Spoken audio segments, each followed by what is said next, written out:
Welcome to the podcast series The New Student Pharmacist, where we discuss chemistry and pharmacy, as well as leaders in pharmacy careers, community, and chemistry and pharmacy research.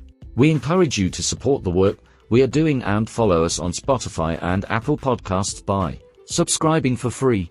Note, the views on the podcast represent those of my guest and I.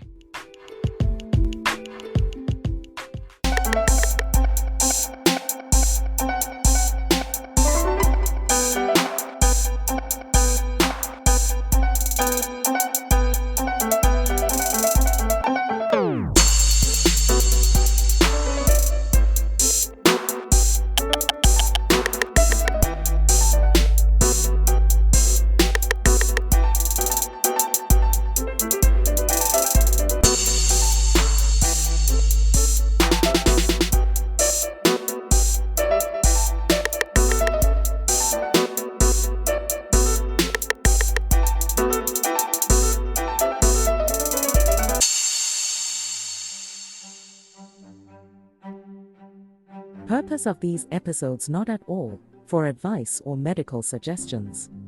These are aimed to provide support to peer pharmacists in training in educational and intellectually stimulating ways. Again, these are not at all for medical advice or medical suggestions. Please see your local board and state-certified health professional. The views of this podcast represent those of my guests and I. So much for joining me today. I highly appreciate it. Appreciate it highly. It's very kind of you to take the time to chat with me. So welcome to the New Student Pharmacist podcast. We're thrilled to have you join us. Feel free to download and share this episode widely. On this podcast, we delve into successful careers, successful people and the impact on society, pharmacy, research, chemistry, and exploring the whole concept of change. We also share powerful stories of resilience and societal impact. So thank you for tuning in today. Joining me today is John Wells, an award-winning executive producer known for his iconic television series like ER, The West Wing, and Shameless. John's extensive career in entertainment has not only shaped television, but also highlighted themes of human endurance and leadership through storytelling. John, it's an honor to have you with us today. Thank you for being here. Thank you for having me. Yes, definitely. And he has won multiple awards, Emmy and Peabody Awards. So, John, you've successfully navigated the shifting landscapes of television and film. How have you adapted your production strategies to meet changing audience expectations and technological advancements? So how do you deal with change in the industry? Yeah, thank you for having me on it. It's a constant ongoing, we're constantly thinking about how we're going to use our new technologies and the things that we work with and our storytelling abilities. I mean, it went from, as a writer, one of the things that changed most substantially over these years has been the availability on the internet of all this information. When we were first doing ER, we were dealing one-on-one all the time with doctors and nurses to get the information we needed about how to do the storytelling. We still do that, but we have a lot more resources that are available to just be checking and talking and doing things online, which is helpful. The technologies haven't really changed the way in which we actually make the shows that we make. There's still scripts that are written, that writers are writing, and actors are acting in, directors are directing. So the technology that's developed has been more about the improvements in kind of the tools that we use, but it hasn't really impacted the storytelling itself. The kind of storytelling that we all try and do is, been around for hundreds and hundreds of years, the kind of stories about human beings, the way we interact with each other, the way we work as families. They're humanistic stories. And and that's been true of human beings and human nature for thousands of years. So the technology helps us in the tools that we use. Some things have gotten faster and easier to do because the tools have improved. Digital has improved, but the storytelling is still the same. We still sit down and try and come up with stories that we think that audiences will be interested in, that allow us to tell stories about things that we're interested in and to pass along more humanistic values that we all care deeply about. Yes, I agree with you. Values are so important. So producing hit series consistently is no small feat. Can you share how you maintain your creative resilience and manage the environment or circumstances of the entertainment industry?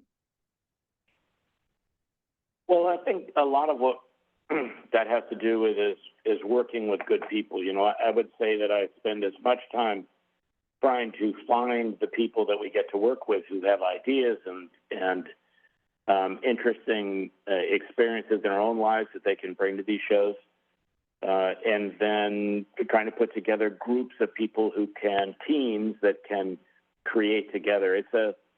What we do in these television shows is very, very collaborative. It requires large working groups to come together and actually create something. And so, a show like Rescue High Surf that we shoot in the North Shore of Oahu, between the group that works in Los Angeles and the group in Oahu, we have over 300 employees. So a lot of it is trying to find people who are as excited about the idea as you are. Matt Kester, who created the show, has spent his entire adult life since the time he was a teenager in and around the North Shore of Oahu as a surfer and spending a lot of time with lifeguards, and he wanted to show that world that he comes from and let people experience it. So, it's about getting great groups of people together and then making certain you provide an atmosphere in which that team can do their best work, where they feel supported and safe and can share their ideas.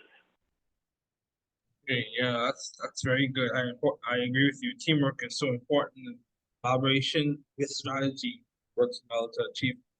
So your shows often explore leadership in crisis. From your perspective, what key experiences in your shows, planning or designing your shows, have shaped your approach to leadership and decision making in production?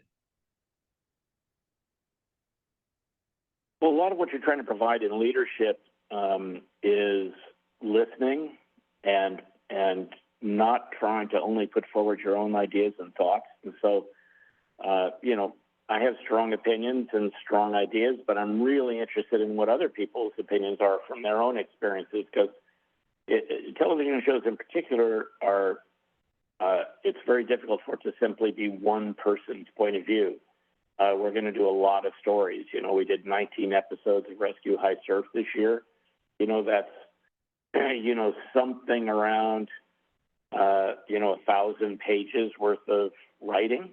And so that requires a lot of different people to participate. So you want to be encouraging, talk about your own ideas, try and get the best work out of everybody else. And I find that the best thing you can do as a leader in those situations is to be sure you listen a lot. It's a cliche, but you're not using I in sentences. You're talking about we and us and what are we doing together and what are we creating together, so that everyone feels like they have a vested interest in in what you eventually create, that they had some part in it and participated in it in a substantial way. Okay, yeah, I agree with you. I'm getting so far the concepts and themes of collaboration, synergy, really working well with people, and being that this is not activist are skills that are really great to your benefit. So as we start to wrap up, what has been the impact of mentorship in your career thus far, and what advice do you have for aspiring leaders in the entertainment industry? I always try and, people, I think, expect there to be some magical thing that someone's remarkably talented and their first script or the first thing they do is going to be what gets them in the door before it's so good. Everyone that I know who has succeeded at this has worked at it for many years. I was 30 years old before I got my first job, and I wrote for, the better part of 10 years because it's a craft and it's something that requires dedication.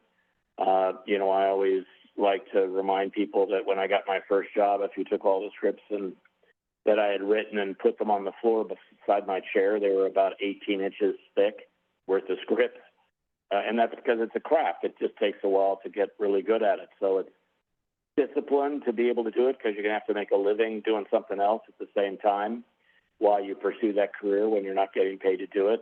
And at some point, you really discover that you're a writer or not a writer, whether or not you can provide that kind of discipline for it. So, education, hard work, discipline, it's the same in almost all businesses, all endeavors, and there's nothing different about how you would work your way into the television or film business. Okay, yeah, that's very good. So as we start to conclude, John, what one piece of advice has stuck with you that someone's given you, or what keeps you going? What enables you to do all these things that you're doing in the entertainment industry? What gives you motivation or drive? Just a love for it. It's what someone said to me early on is if you don't love this and are prepared to go through anything that you need to go through to pursue it, and by that I don't mean anything that's that you have to put up with anybody treating you in any way inappropriately, but you have to love it so much that you can't imagine there's anything else you could do, so you just stay after it for a long time. And that's the best advice I got, which is if you really want to do this, just keep doing it. And at some point, if it's destined to be, if you have the skill level to do it or the talents, then it will happen. Yes, I agree with you. Your words coincide well with a number of the guests we've had on this podcast. The concept of persistence, skill, and strategy enables you to really thrive and do well as you pursue your craft and pursue your career. So thank you so much, John. I highly appreciate you taking time, Mr. Wells, to speak with me. I know you're very busy, so I wish you all the best, and hopefully, who knows, in the future, we can possibly have another interview. Thanks. Nice talking to you. Take care. Yep. All right, let's jump into this deep dive. We've got a fascinating collection of interviews here. Folks who are absolutely crushing it in STEM fields, future doctors, an engineer who became an entrepreneur, even a law student who aced the LSAT thanks to some seriously intense training. It's amazing to see these diverse paths to success. What do you think? Ready to see what we can learn from their experiences? Yeah, it's incredible. The diversity is striking, not just in their careers, but also in their approaches to learning and problem solving. I think we can definitely extract some valuable insights about thriving in STEM, especially for those who might not fit that stereotypical image of a, science genius. Yeah, exactly. I think one thing that pops up over and over again in these interviews is the importance of mentorship. Not just finding any mentor, but finding the right one. Oh, for sure. It's not about, snagging someone super famous or high up. It's about finding someone who truly understands you, your goals, your challenges, someone who's willing to give you honest feedback, even if it's, tough to hear. Totally. It's like having someone who's been there, done that, and can offer guidance based on their own experiences. Precisely. You can't just passively wait for a mentor to magically appear. You have to actively seek them out, be open to criticism, and most importantly, put in the work to improve. It's a two-way street, a relationship where both sides are invested in your growth.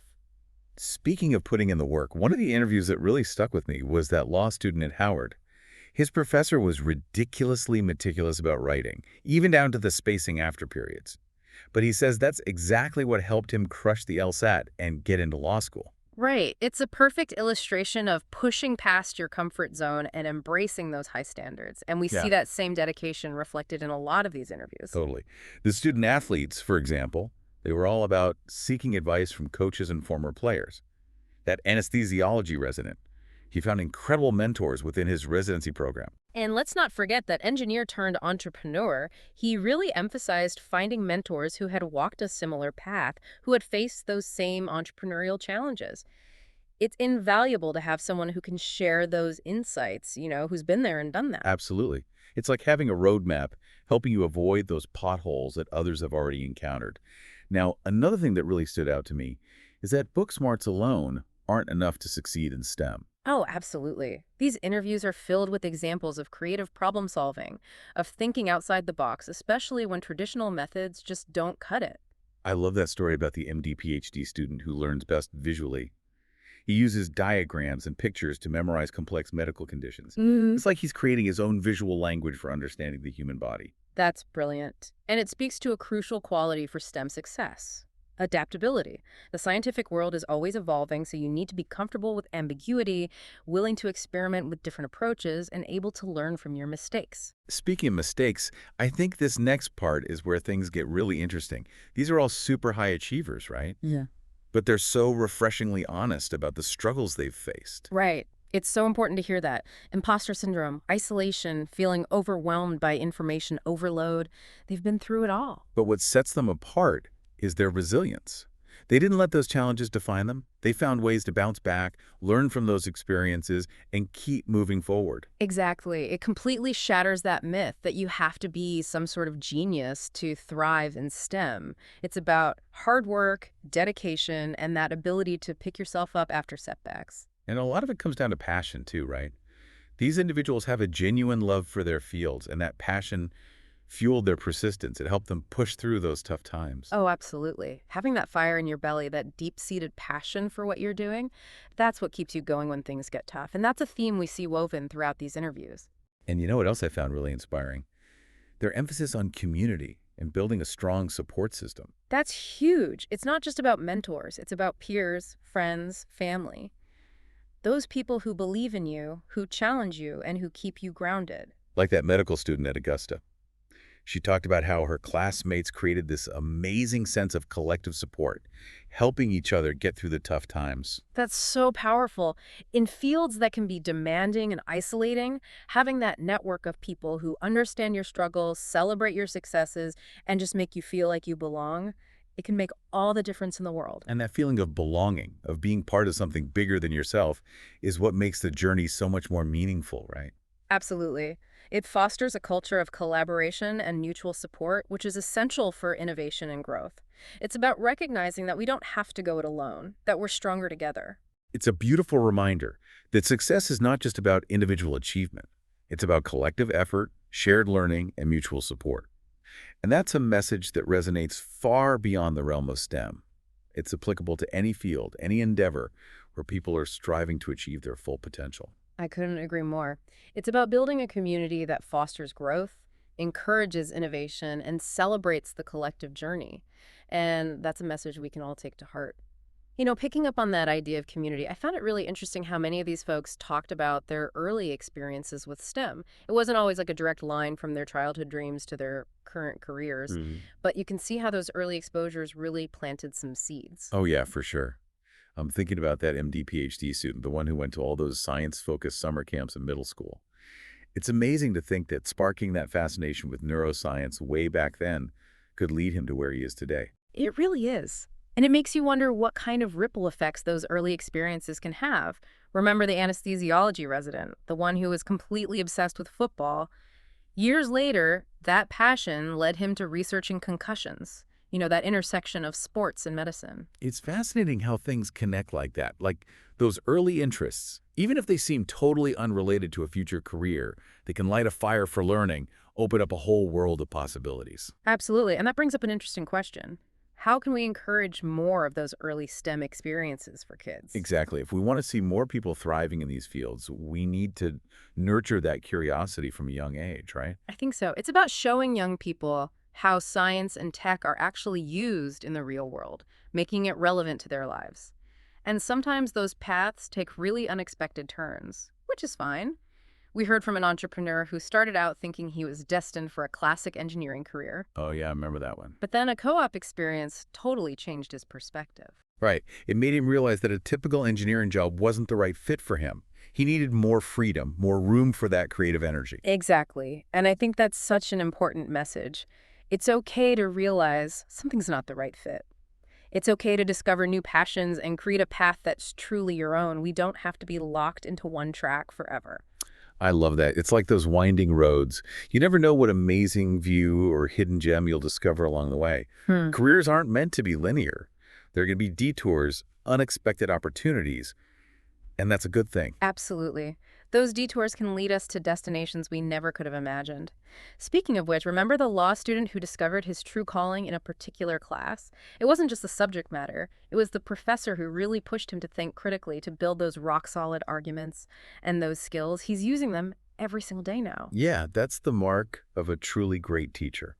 Someone who doesn't just fill your head with facts, but teaches you how to think, how to approach any problem with a sharp mind. It really is. It makes you think about how the most valuable lessons aren't always found in textbooks. It's about those challenging experiences, seeking out different opinions, being open to learning from anyone, regardless of their title or position, you know? Totally. And this next theme, this one really hit home for me. All of these folks we've talked about, they're high achievers, no doubt. But they also talked about this delicate balance between confidence and humility. Like, they acknowledged their limits, they sought out guidance, they emphasized that learning never stops. Oh, for sure. It's this beautiful paradox, isn't it? To be confident in your abilities, but also humble enough to recognize there's always more to learn. Exactly. It's like that anesthesiology resident.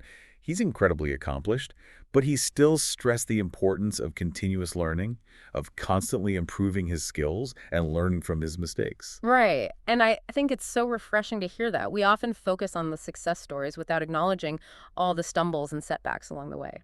I know. It's reassuring to hear these folks being so open about their own growth process, their own journeys of learning and improvement. That vulnerability is so powerful, and it goes hand in hand with what that MD PhD student said about asking questions, even the dumb ones, and being okay with not knowing everything. It makes sense, right? In a field that's constantly evolving, you can't be afraid to admit when you don't know something. It's about being curious, being willing to learn and grow. Exactly. That blend of confidence and humility, that's like the secret sauce for navigating STEM and really any field where continuous learning is key. Totally.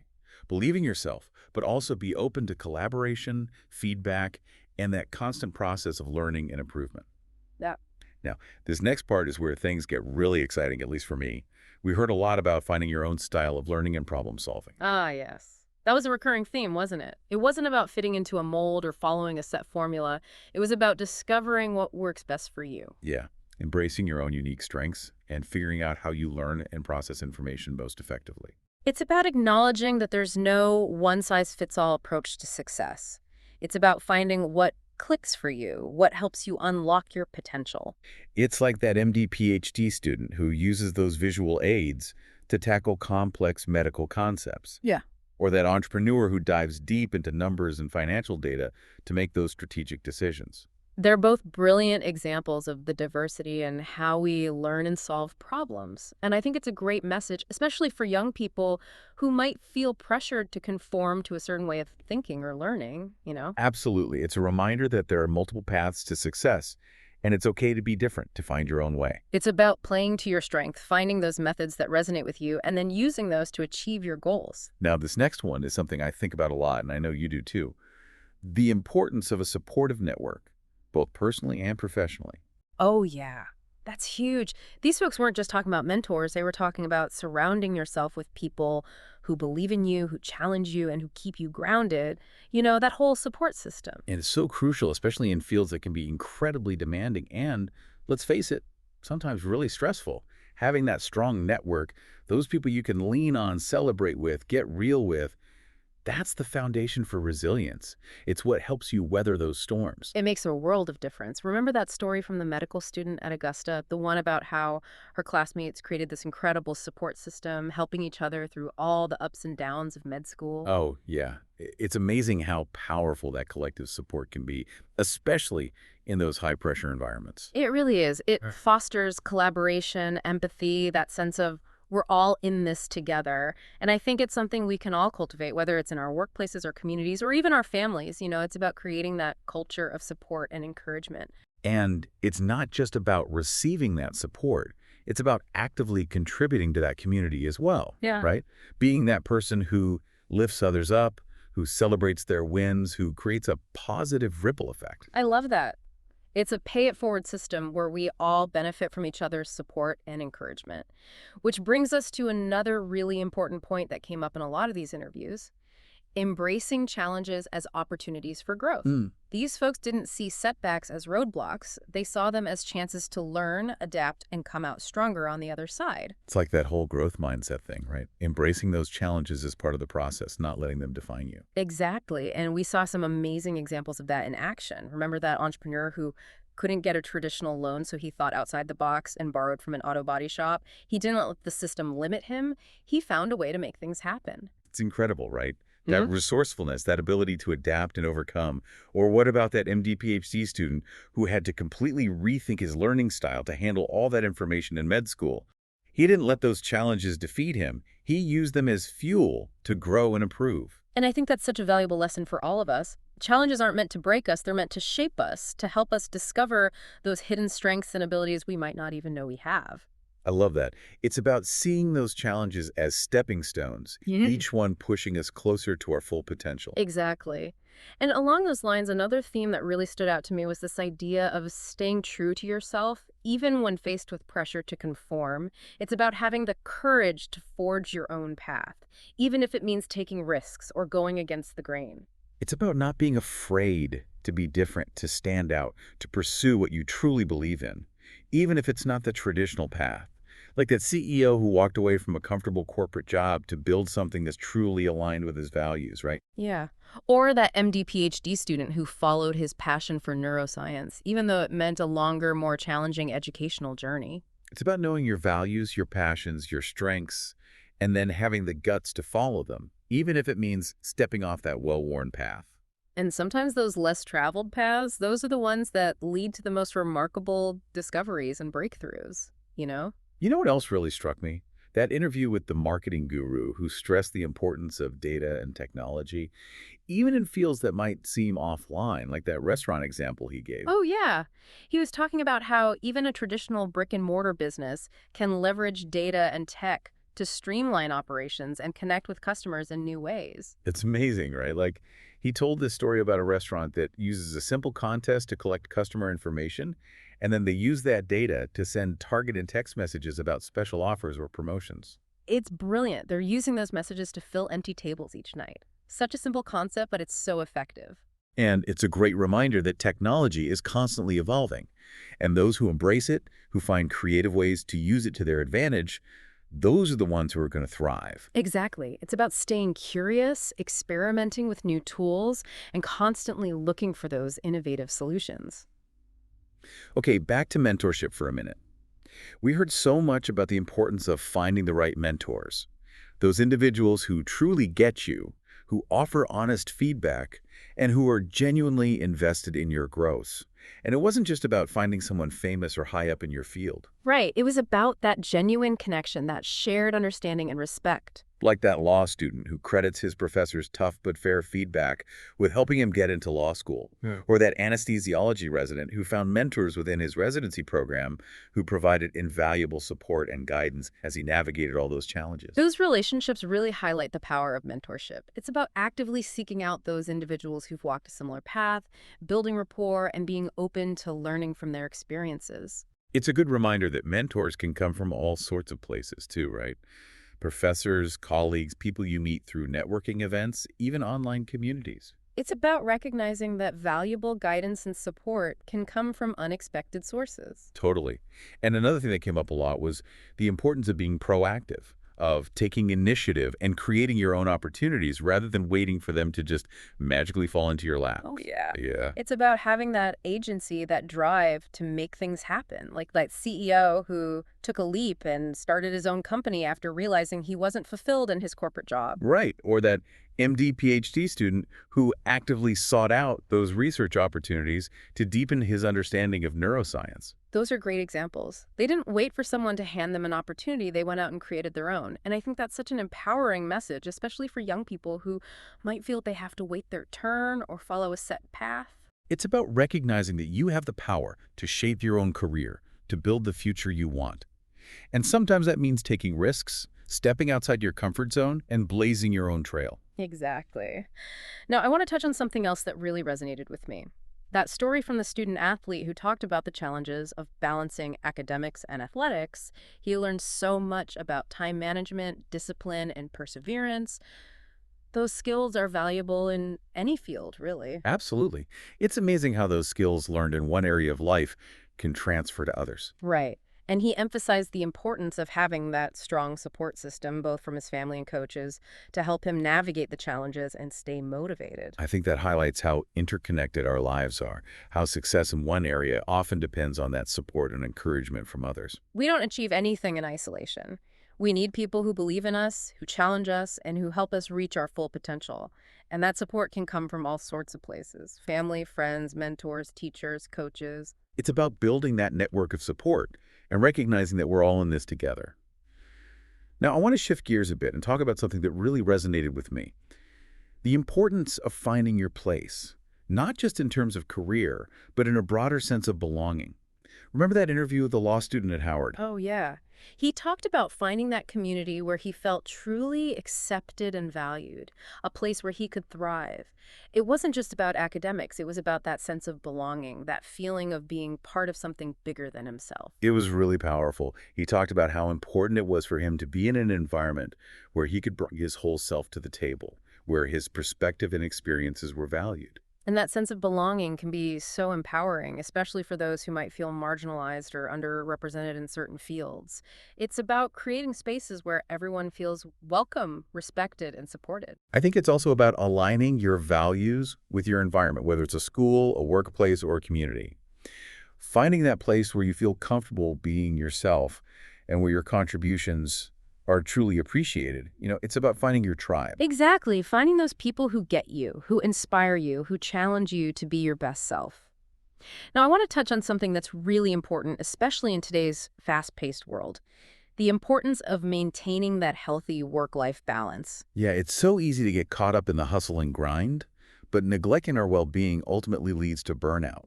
It's not sustainable in the long run. It's about recognizing that we're not machines. We need time to rest, recover, and engage in those activities that bring us joy and fulfillment outside of work. It's about finding that balance, that sustainable rhythm that allows us to excel professionally while also nurturing our physical, mental, and emotional health. Absolutely. Another interview that stuck with me was the one with that anesthesiology resident.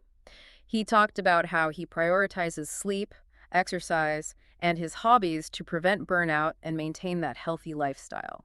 It's a good reminder that we're not just defined by our jobs or our accomplishments. We have to make time for those things that bring us joy, those things that recharge our batteries and make us feel whole. It's about taking care of ourselves holistically and recognizing that our well-being is essential for everything else we do in life. And on that note, I think it's important to acknowledge that information overload is a real challenge, especially in STEM fields where knowledge is constantly expanding. We heard some great strategies for dealing with that, like using visual aids, active recall techniques, and leveraging technology to automate those routine tasks. Yeah, those are all great tips. It's about being proactive, finding those tools and techniques that work for you, and recognizing that we can't simply absorb everything. We need to develop strategies for filtering, prioritizing, and retaining that essential information. And it's about being open to experimenting, finding what works best for you, whether it's visual aids, spaced repetition, or those tech tools that streamline your workflow. Exactly. It's about working smarter, not just harder. Now, another common thread that ran through many of the interviews was this idea of persistence, that ability to keep going even when faced with setbacks or rejection. It's about not giving up, learning from those challenges, and using those experiences to fuel your growth. Like that entrepreneur who was so disillusioned with corporate life that he decided to start his own business. Talk about a challenge. Right. Or what about that MD PhD student who was facing the demands of a dual degree program and had to find ways to stay focused and motivated? They both faced setbacks, but they didn't let those define them. They used those experiences as opportunities to learn and grow. And that's what separates those who achieve their goals from those who don't. It's that resilience, that grit, that determination to keep going, even when things get tough. It's about having that belief in yourself, that inner drive that pushes you to keep striving, even when the going gets rough. Now, on a slightly different note, I found it really inspiring how many of these folks talked about finding inspiration from others, whether it was mentors, historical figures, or even their own peers. Yeah, me too. Like that MD PhD student who drew inspiration from those pioneering scientists and mathematicians who came before him, or that anesthesiology resident who was motivated by that opportunity to directly impact patient care and make a real difference in people's lives. It's powerful stuff. It shows how much we can learn from others, how their stories and experiences can ignite our own passions and fuel our own journeys. And it reminds us that we're all part of a larger community, that we can draw strength and motivation from those who have come before us, as well as those who are walking alongside us. And it's about actively seeking out those sources of inspiration too, right? Reading biographies of those you admire, attending conferences and workshops, connecting with people who are doing amazing things in their fields. I love that. It's about surrounding yourself with those who inspire you, who challenge you to think bigger, to dream bigger, to achieve more. Okay, I want to touch on one more really important point. The value of seeking diverse perspectives and challenging those assumptions, both our own and those of others. Ah, yes. That's crucial. We can learn so much when we step outside of our own echo chambers and expose ourselves to different viewpoints and experiences. Like that law student at Howard who talked about the importance of having that Africana lens and recognizing the contributions of Black individuals, which are often overlooked or minimized in traditional narratives. And that MD PhD student, he emphasized the importance of asking those good questions, being willing to challenge that conventional wisdom and seeking out those viewpoints that might differ from his own. I think those examples highlight the importance of intellectual humility, recognizing that we don't have all the answers and that learning from others is essential for growth. It's about being open to new ideas, challenging our biases, and understanding that diversity of thought is so important for innovation. And it's about being willing to be wrong, to change our minds, to evolve our thinking as we encounter new information and perspectives. I do. It's about embracing that lifelong journey of learning and growth. Now, I want to circle back to something we touched on earlier, self-care. In those demanding STEM fields, it's so easy to neglect our own well-being. But we heard over and over again how important it is to prioritize our physical and mental health. Absolutely. Like that anesthesiology resident who talked about how he makes time for exercise and his hobbies to avoid burnout, or that student athlete who stressed the importance of having a strong support system and seeking help when needed. Those are great examples of how to take care of yourself, holistically. It's not selfish to prioritize those needs.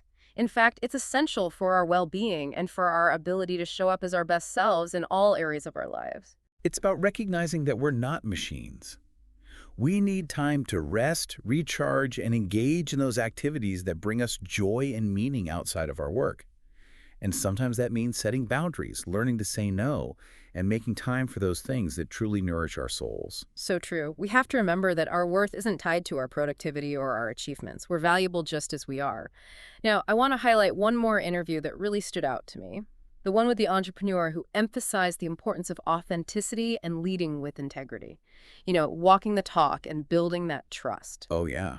He talked about how he prioritizes building genuine relationships with his team members, understanding their motivations, and advocating for their growth. It's not just about giving orders, it's about creating that positive, supportive environment where everyone feels valued and empowered. It's that true leadership, the kind that inspires and motivates others to do their best work. And it's also about staying true to your own values, even when faced with those tough decisions or that pressure to compromise, that integrity shines through. It's about leading by example and building that culture of trust and respect. Yeah. And you know what? That resonates far beyond the business world. It's about how we show up in all our relationships, in all areas of our lives. Absolutely. It's about being authentic, being true to ourselves, and building those connections based on honesty and integrity, I do. It's a powerful reminder that we can achieve amazing things when we lead with our hearts and stay true to our values. Now, I want to shift gears for a minute and talk about something that's crucial for success in any field: continuous learning and development. Yeah. It's about recognizing that expertise is not a destination, it's a journey, and that learning never really stops. Like that anesthesiology resident, he talked about how he's constantly reading research, attending conferences, and looking for opportunities to expand his knowledge and skills. And the MD PhD student, he emphasized the importance of asking those challenging questions, challenging those assumptions, constantly seeking those new perspectives. They both embody that growth mindset, that belief that our abilities aren't fixed, that we can always learn and grow no matter how much we already know. It's about being curious, being open to new experiences, and being willing to step outside of our comfort zones. I love that. Yeah. It's about embracing that lifelong journey of learning and recognizing that the most successful people are those who are constantly striving to improve, to learn, to evolve. Exactly. Now, I want to touch on something that often gets overlooked in discussions about STEM, creativity. We heard from a few folks who talked about finding unique ways to express themselves, even if it wasn't through those traditional artistic mediums. I'm thinking about that entrepreneur who finds his creative outlet in building businesses and solving those complex problems, or that MD PhD student who uses those visual aids to process and retain information. They're both great examples of how creativity can manifest in all sorts of ways. It's not just about painting or sculpting or writing poetry. It's about thinking differently, approaching challenges in a new way, finding those innovative solutions. Absolutely. And I think that's a really important message, especially for young people who might not see themselves as creative in the traditional sense. Creativity is everywhere. It's about finding those outlets that spark your passion and allow you to express yourself in a way that feels authentic. Okay, shifting gears one last time, I want to touch on something that's really important for those just starting out their careers. Managing risk and making those sound financial decisions. Oh yeah, that's huge. It's about developing those financial literacy skills early on and making those smart choices that will set you up for success in the long run. Like that entrepreneur, he talked about the importance of analyzing those numbers, understanding cash flow, and making those data-driven decisions rather than just going with your gut or getting caught up in the hype. And he also talked about the importance of leveraging your resources. Whether it's hiring an assistant to free up your time or investing in assets that will appreciate in value over time. It's about thinking strategically, making those smart choices that will help you achieve your long-term financial goals. It's about recognizing that financial well-being is not just about making money, it's about managing your resources wisely and building that solid foundation for the future. You know what I mean? Absolutely. Yeah. It's about having that long-term vision and making those decisions that will support your goals, both personally and professionally. And you know what really struck me? How many of these folks talked about wanting to make a positive impact on the world, to use their skills and talents to serve others. It wasn't just about personal success, it was about something bigger than themselves, like that anesthesiology resident who talked about how fulfilling it is to make a difference in patients' lives. It's so inspiring to hear that, right? That sense of purpose, that desire to contribute to something larger than themselves. It really is. And it reminds us that success isn't just about individual achievement. It's about using those talents and skills to make a difference in the world. Absolutely. It's about finding that purpose, that passion that drives you to make a positive impact. And it's something we can all strive for, regardless of our chosen field. Well said. We've covered so much ground in this deep dive, and there's still so much to unpack. As we move into the final part, I'm really curious to hear what's resonated most with you. Me too. Oh. What are those key takeaways that have really stuck with you? Yeah. And more importantly, what actions can we take, inspired by these stories, to create those positive changes in our own lives and in the world around us? What do you think? As we wrap up this deep dive into what it means to really thrive in STEM, I keep coming back to this idea of community, finding your tribe, that place where you feel supported and understood. It came up again and again in these interviews. Yeah, it really did. And it wasn't just about networking or career advancement. These folks were talking about something much deeper, a sense of belonging, a shared purpose. It's like that basic human need for connection. To feel seen and heard, to feel valued. And in fields like STEM, which can be so demanding and intellectually rigorous, having that support system can make all the difference. Like that medical student at Augusta, remember? She talked about how her classmates created this amazing network of support. They helped each other through those tough exams, celebrated each other's victories, and just, were there for each other through thick and thin. That's the power of collective support, right? It's about creating a culture where everyone feels empowered to ask for help, to share their struggles, to celebrate each other's successes. And it's not just about receiving that support. Right. It's about actively contributing to that community. Exactly. Being that person who lifts others up, who offers a helping hand, who creates that ripple effect of kindness and encouragement. We all have something to offer, whether it's expertise or just a listening ear. Absolutely. And when we invest in those relationships, we create a stronger, more vibrant community for everyone. And this makes me think about how we can foster that sense of belonging for those who might feel marginalized or underrepresented in STEM. We need to create spaces where everyone feels welcome and valued, regardless of their background. That's a really crucial point. It's about challenging those stereotypes and biases that can make it difficult for some folks to see themselves as belonging in these fields. It's about building a more inclusive STEM community where everyone has the opportunity to thrive. I think that story from the law student at Howard really highlights that. He talked about the importance of having that Africana lens and recognizing those contributions of Black individuals. It's a powerful reminder that representation matters. When we see people who look like us achieving success, it expands our sense of what's possible. It inspires us to pursue our own passions. And it challenges that narrow definition of who belongs in STEM. It's a message that needs to be heard everywhere, not just in universities, but in companies and communities in our homes. I agree. It's about recognizing that everyone has something unique to contribute. And when we tap into that collective brilliance, we all benefit. We've talked a lot about finding your tribe, building that supportive community. But another key takeaway for me is the importance of being proactive, taking ownership of your journey and not waiting for opportunities to just appear. Like that engineer who hit a roadblock and found a creative solution by borrowing from an auto body shop. He didn't let the traditional system hold him back. He found a way to make things happen. Or how about that CEO who left his comfortable corporate job to create a company that aligned with his values? I love those stories. They're all about resourcefulness, thinking outside the box, and creating your own destiny. They didn't wait for permission, they just went for it. Exactly. It's about having that vision and finding a way to make it happen, even when there are obstacles in your path. And sometimes those unconventional paths are the ones that lead to the most incredible destinations, right? Absolutely. Speaking of facing challenges, I was really struck by how many of these folks talked about embracing failure as a learning opportunity. Not being afraid to make mistakes, but actually using those experiences to grow and improve. Like that anesthesiology resident. He was all about seeking feedback, learning from his mistakes, and constantly trying to improve.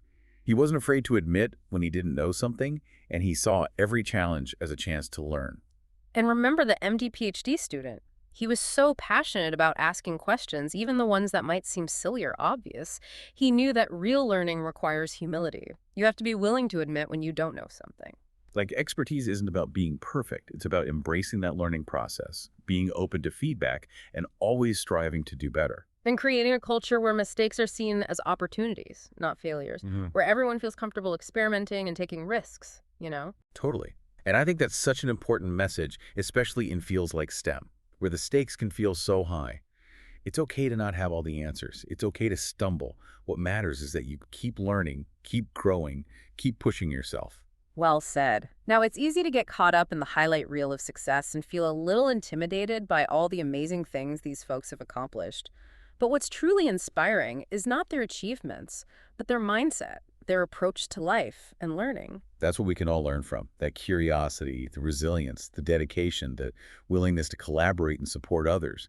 These aren't qualities you're born with. They're skills that can be developed and honed. It starts with those small steps, seeking out a mentor, asking a tough question, embracing a new learning opportunity, reaching out to someone who needs support.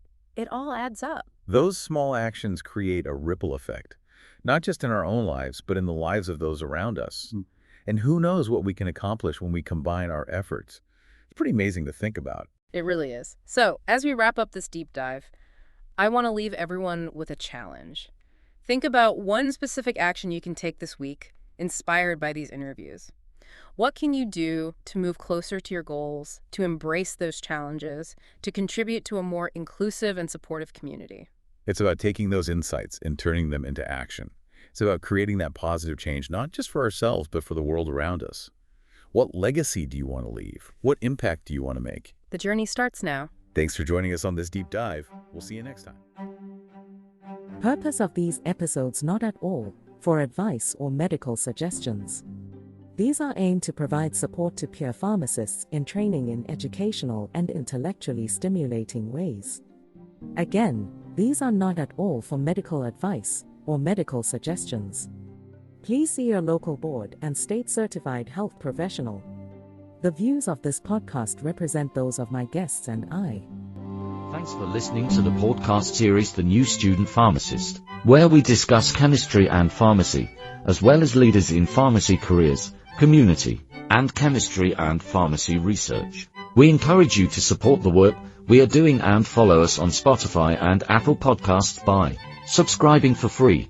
We are so glad that you were able to tune in today. Note: the views on the podcast represent those of my guest, and I take care and all the best.